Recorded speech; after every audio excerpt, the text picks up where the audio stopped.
Hey everyone, welcome back to Firsthand Globetrotting. This is part 2 of my trip to the Outer Banks, North Carolina.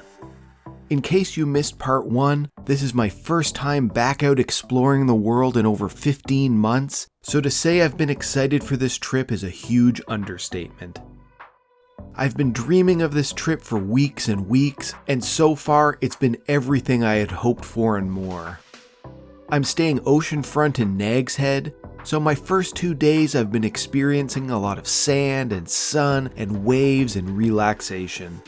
I also spent some time driving down south, checking out the smaller towns down there, and visiting a lighthouse. In case you missed part 1, I'll put a link down in the description.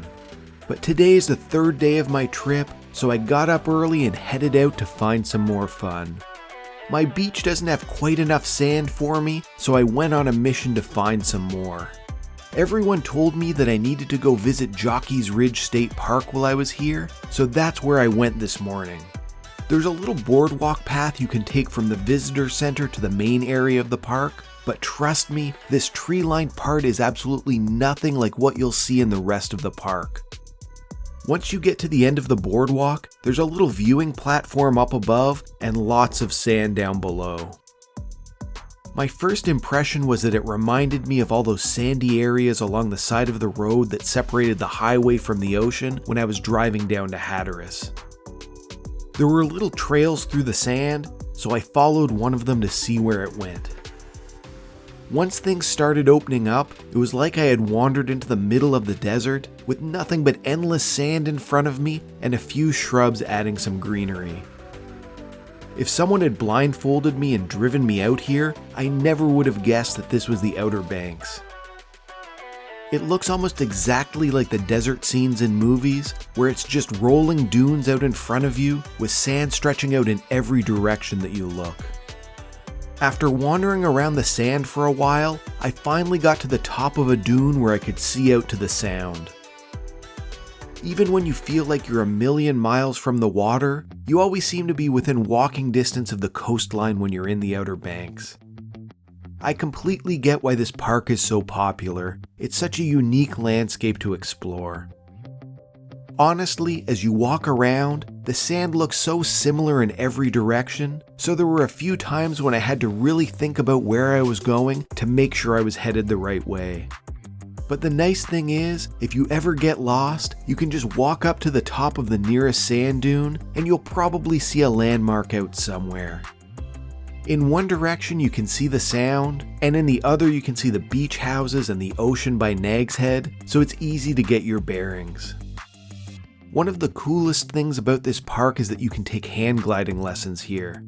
They have an on-site school where you can learn to do it and rent all the gear, and then they take you to the top of one of the dunes to glide off of.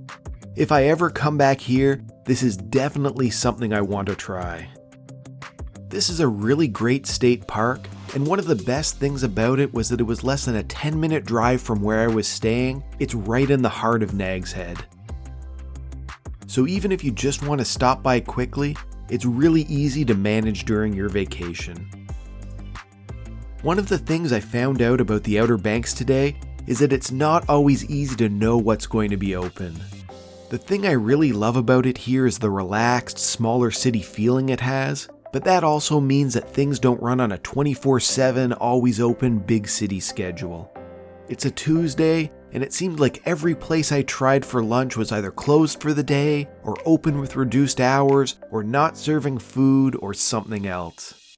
This was totally my fault and I should have checked things out before I left, but I ended up driving around for a while trying to find some place to eat. Eventually, I just gave up and pulled over along the side of the highway at a little ice cream spot for a frozen lunch. Since I'm on vacation, I think it's perfectly okay to have gelato for a meal.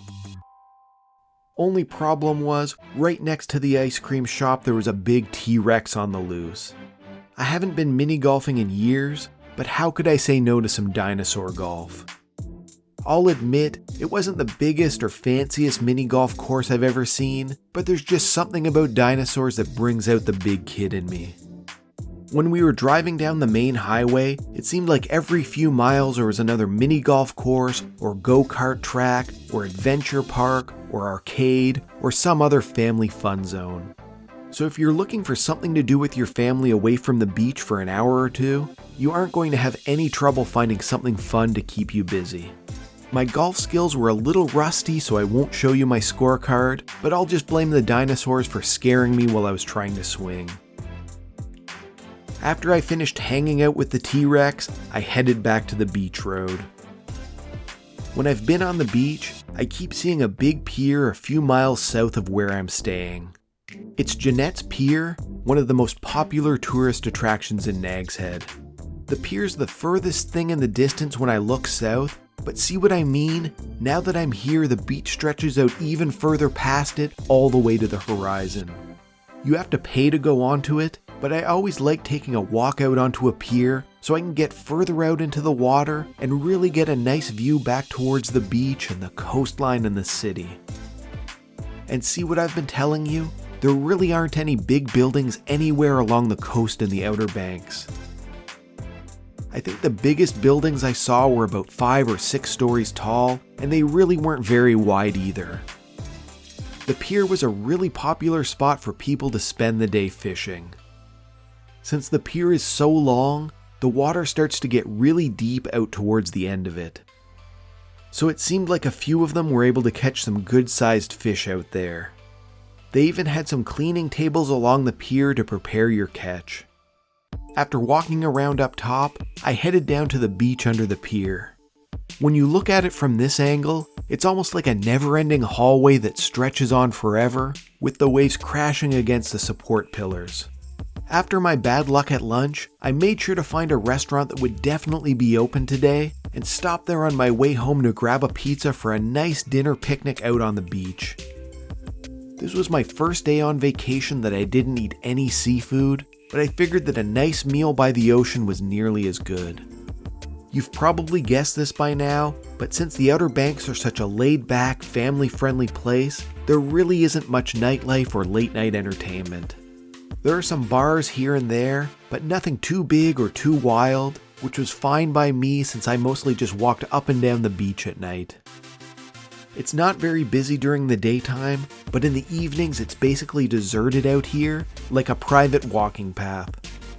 But after walking through a few miles of sand and going past an endless parade of beach houses, I eventually headed back to my place for the night.